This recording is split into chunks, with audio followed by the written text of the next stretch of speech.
Bonsoir, les titres de ce soir 3. Ça y est, les policiers sont passés aux aveux cet après-midi. Une semaine après le drame, ils affirment avoir aidé Edgar Brassier. Nous retrouverons Henri Picpus en direct du commissariat du 5e arrondissement de Marseille.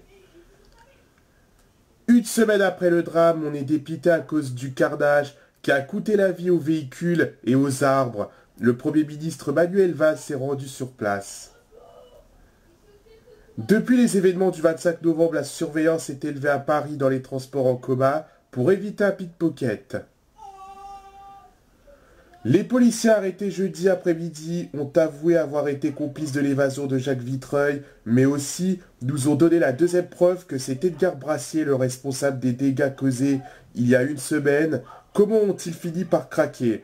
Reportage Clarisse Brognon, Edwige Duvauchel, Roland Mérine. 14h30. Après 47h30 de garde à vue, les policiers ont fini par cracher le morceau. Ils ont fini par craquer. Une belle victoire. En effet, les enquêteurs ont fouillé tout leur lien qu'ils avaient avec le suspect et ont retrouvé cette photo prise en août 2015 sur Facebook où on les voit ensemble, ce qui les a fait rompre leur silence. On l'a bien coincé. Quand on lui a montré la photo, il a commencé à baratiner, mais a fini par s'épuiser. Le gros du travail a été fait, mais il ne reste plus qu'à retrouver Edgar Brassier. Il va falloir y mettre les moyens pour retrouver son terrier. Nous retrouvons en direct du commissariat du 5e arrondissement de Marseille, Henri Picpus. Quelle est la situation au sein du commissariat?